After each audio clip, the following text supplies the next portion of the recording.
Florida, the land of sunshine, endless beaches, and peaceful living. But behind that tranquility, sometimes dark secrets lurk.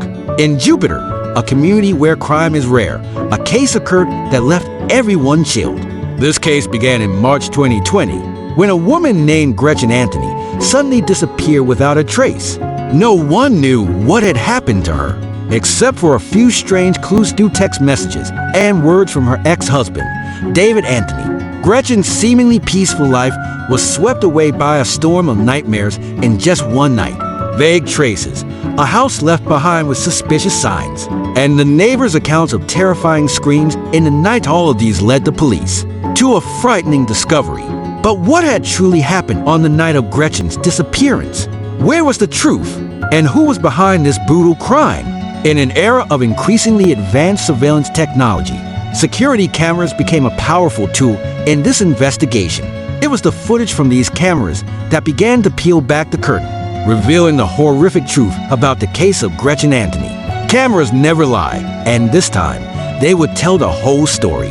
Welcome to Killers Caught on Camera, the program, where criminals cannot escape the truth, captured by silent yet powerful footage. And in this episode, we will explore the Gretchen Anthony case, a lively woman caught in a nightmare created by the man she once loved.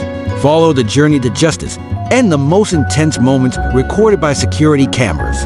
David Anthony, Gretchen's ex-husband, will become the main figure in a crime story that no one in this peaceful community could have ever imagined. Jupiter, Florida, a small, quiet community along Florida's east coast. Here, life unfolds slowly, with sunny afternoons, green beaches, and small streets shaded by towering trees. In this community, Gretchen Anthony was a beloved woman, a devoted mother, always smiling warmly. Gretchen was full of life, always bringing joy to her family and friends. She was a loving mother to her young daughter, to whom she gave all her heart and love. Family and friends often saw Gretchen organizing family gatherings, outdoor parties after long days at the beach or fishing with friends. It was the kind of life anyone would dream of, peaceful, happy, and fulfilled. Then, in 2015, Gretchen met David Anthony, a handsome, charming personal trainer who seemed perfect in every way. They quickly fell in love, and soon after, they got married. From the outside, their relationship seemed like a fairy tale, the perfect family. Happy days together and a promising future.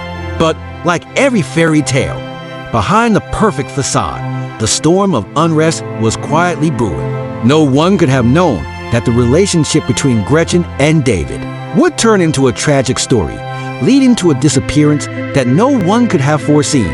The marriage between Gretchen and David Anthony seemed perfect at first, but beneath the surface, cracks were growing. Only 5 years after their wedding, their relationship began to crumble. Small disagreements turned into frequent arguments, and David, the once charming, open man, became tense and unstable. David was no longer the man Gretchen had fallen in love with. In the final months of their marriage, David became unpredictable, prone to anger, and increasingly obsessed with negative thoughts. Gretchen felt like she was living with a stranger. She knew she couldn't go on like this anymore. That's when she decided to file for divorce in early 2020. For Gretchen, this was a step towards finding peace again. But for David, this decision was the spark that ignited his fury. Her rejection made David feel betrayed and out of control. Unable to accept reality, David's mental health quickly deteriorated. He left the family home and moved in with his mother. But his anger and resentment only deepened. Then, in March 2020, the COVID-19 pandemic hit globally. For many, this was a time to be with family and find comfort. But for David, the pandemic made his mental state even worse. He became highly unpredictable and sank further into a mental crisis. During those weeks, their relationship became even more strained. Gretchen tried to distance herself from David, but she didn't know that her decision would lead her down a path far more dangerous than she ever imagined. March 20th, 2020, in Jupiter, Florida, another seemingly peaceful day, just like any other. But for Gretchen Anthony, this was the day she disappeared without a trace. Her family and friends grew worried when they couldn't reach her. Her phone went unanswered, and no one had seen her anywhere. A few days later, text messages from Gretchen's phone began to appear. her family received messages stating that Gretchen had contracted COVID-19 and was being treated at a hospital, but something didn't feel right. The tone of the messages was completely different from how Gretchen normally communicated. The messages became even stranger when she said she had been transferred to a special COVID-19 treatment center, but when her family tried to call or request a visit, there was no response. Gretchen remained completely silent. Nothing seemed to add up. Her family's sense of unease grew. They knew Gretchen, she wasn't the type to disappear without reason, let alone send such odd messages. Desperately worried, Gretchen's family decided to report her missing to the police. Jupiter police immediately launched an investigation. Their first step was to check the hospital where Gretchen had supposedly been treated. But as soon as they contacted local medical facilities, they received a frightening discovery. There were no records of Gretchen at any hospital or treatment center. She had never been admitted, and she had never been to any of the places mentioned in her messages. Worry turned to fear. Gretchen had not contracted COVID-19. She had disappeared, and no one could now say where she was. Big questions emerged in the detectives' minds. Who sent the text messages from Gretchen's phone? And why did they do it? The police took a decisive step. They went directly to Gretchen's home to search for clues. Everything seemed normal at first. The house was quiet, with no signs of forced entry or obvious violence. But as they stepped inside, the police began to uncover disturbing signs. Gretchen had vanished, and what remained in the house would lead the police to uncover a dark secret, unlike anything they had ever imagined. When Jupiter police entered Gretchen Anthony's house, they immediately sensed something was off. Everything looked as clean as if someone had meticulously cleaned the house. But it was that very cleanliness that highlighted suspicious details. While inspecting the laundry room, the police found a towel with bloodstains on the washing machine. And that was only the first clue. In the kitchen, they found cleaning bottles and rags left on the counter. Everything pointed to a careful cleanup. Under the flashlight, faint bloodstains on the floor began to emerge. These traces had been scrubbed away, but not completely. It was enough for the police to realize that something very serious had happened inside the house. But what troubled the detectives most was when they approached the garage door. The door was locked, and a key had been broken off in the lock. They couldn't open the door from the outside. The garage, a place of mystery that no one could access, became the next spot the police knew they had to investigate immediately. After forcing the door open, the detectives stepped into the garage and were immediately hit by the strong smell of cleaning. Agents, the garage was empty, but the signs of cover-up were unmistakable. Everything had been scrubbed clean, but not entirely erased. Every detail in this house seemed to whisper the truth that something terrible had taken place, and that Gretchen Anthony had not left the house willingly. At this point, the police understood they were no longer investigating a simple missing persons case.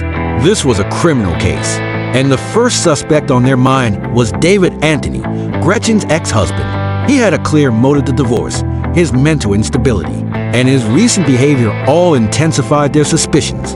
The police began by contacting David, but he seemed to have disappeared mysteriously. When they arrived at his mother's house, where he had been staying after separating from Gretchen, they were met with vague responses. David wasn't home. His mother said that he was hiding from COVID-19 and planning to leave the country, possibly to Costa Rica. Now, the police realized they were facing a more dangerous situation than they had imagined. David Anthony had vanished, but that wasn't the only concern. Gretchen Anthony, the woman he had once loved, was also missing. The suspicions of David's involvement in her disappearance now became clearer. The only question that remained was, where is David? And what really happened to Gretchen? As the police continued investigating Gretchen Anthony's mysterious disappearance, some neighbors came forward with valuable information, opening up important leads in the case. The first to speak was a neighbor living near Gretchen's home. They recalled hearing terrified screams on the night Gretchen went missing. But it wasn't just any scream, it was the scream of a woman experiencing terrible pain. The neighbor said, "I heard her scream no, and then it hurts. Stop." The screams echoed through the night, making me jump out of bed. Terrified that something awful was happening, they went outside to check and saw a strange truck parked near Gretchen's house. Its engine still running, but no one was inside. After a few minutes, everything fell silent again. The truck eventually drove away, leaving behind an eerie quiet. The police immediately took the neighbor's account seriously and began investigating the truck. But that wasn't the only lead. Another neighbor came forward with an even stranger clue. They noticed a white liquid running from under Gretchen's garage door. Upon closer inspection, it turned out to be cleaning fluid. It seemed like someone had been cleaning inside the garage, but the liquid had leaked outside, creating a confusing scene. This discovery only strengthened the police's belief that a serious crime had occurred in Gretchen's home. At the same time, the police checked the security cameras around Gretchen's house, and then they found something suspicious. A tall man dressed in black appeared at Gretchen's front door. On the night she disappeared, he forced her into the garage, and from that moment, she was never seen again. The police didn't need much time to recognize the man in the footage. It was David Anthony. The video provided a vivid account of what had happened that night. The suspicion had now turned into certainty. David was the one responsible for Gretchen's disappearance. With clear evidence from security cameras, the police now had a clearer picture of what had happened on the night Gretchen Anthony disappeared. They identified the man in the footage as David Anthony, Gretchen's ex-husband. But now, David had vanished mysteriously, and the police knew time was running out. They needed to find him before it was too late. The police began tracking David by checking the cell phones of both him and Gretchen. The shocking result: both phones were moving together. This indicated that Gretchen, or at least her phone, was with David after she disappeared. This made the police even more worried, since Gretchen hadn't appeared in any camera footage. From the locations where David's phone was detected, the police quickly realized he was traveling all over Florida, heading north. They tracked his every move, from the gas stations where he refueled, to the A-team where he withdrew money, and even the pawn shops where he sold Gretchen's jewelry. This showed that David wasn't just on the run. He was also trying to cover his tracks. Meanwhile, the police contacted David's mother to try to gather more information about his whereabouts. She said David had left and informed her that he was heading to Costa Rica to escape the COVID-19 outbreak. This statement only increased the police's suspicions that David was fleeing from the law. The investigation led to a breakthrough when the police discovered that David's and Gretchen's phones had moved to Pensacola, Florida, a city near the state border. They followed the trail across several states, and David's truck was finally spotted in Las Cruces, New Mexico, only an hour away from the Mexican border. Understanding that if David crossed the border, the chance to uncover the truth about Gretchen would be lost forever, the police decided to act. They contacted the Las Cruces police and requested an urgent traffic stop. Within hours, the Las Cruces police stopped David's truck at a local gas station. David Anthony, the prime suspect, was arrested without resistance. But the most frightening thing, Gretchen wasn't in the truck. Where was she, and what had really happened to her? That question would lead the police to a horrifying discovery. When David Anthony was arrested near the Mexican border, the police believed they were close to solving the case. But one huge question still remained unanswered. Where is Gretchen Anthony? She wasn't in the truck with David, and no one knew what had happened to her. The police needed evidence to prove that David was behind her mysterious disappearance. The first step was to check security cameras at the locations David had passed through. They reviewed footage from Jupiter Medical Center, where Gretchen had claimed to be receiving treatment for COVID-19. The police discovered that early that morning, Gretchen's car had been driven into the hospital parking lot. But the person who stepped out of the car wasn't Gretchen, it was David Anthony, dressed in dark clothes and acting suspiciously. He left the car and disappeared. Meanwhile, the police returned to Gretchen's house to gather more evidence. And that's when they discovered a hidden treasure they hadn't known about. Gretchen had installed a home security system in her house out of fear for her safety. In the final months of her marriage, she felt unsafe and decided to install cameras to protect herself. The footage from Gretchen's home cameras revealed the horrifying truth of what had happened on the night she disappeared.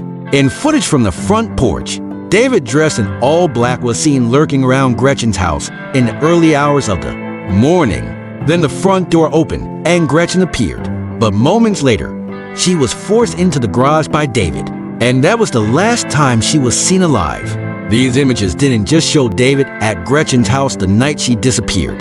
They revealed the terrifying scene of him dragging her into the garage, where the police later found traces of cleaning agents and blood, another crucial detail from the security footage.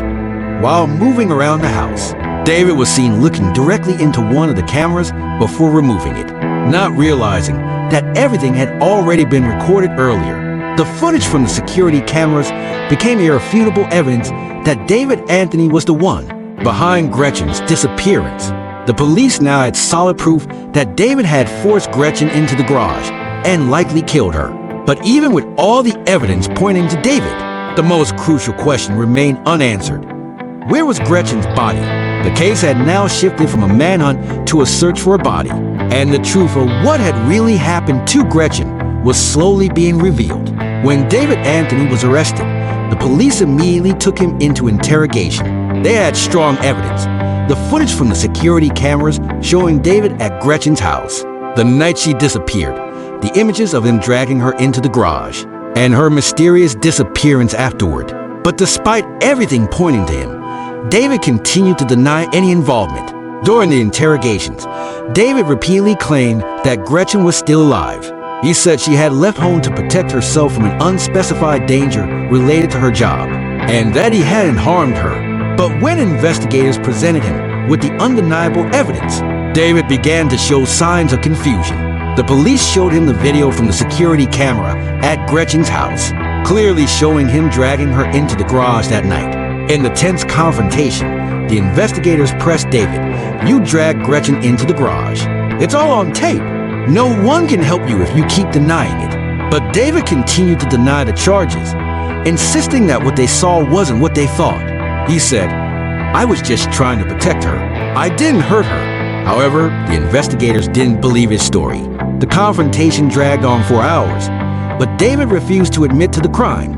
He kept claiming that Gretchen had left on her own and that he wasn't involved in her disappearance. But the mountain of evidence the police had gathered suffocated every defense David tried to make. Even though David continued to stubbornly deny everything, the police knew that the evidence was overwhelming. They had the video, the traces from the crime scene, and now only one thing remained to complete the case: finding Gretchen's body. David Anthony wouldn't be able to escape his guilt for much longer.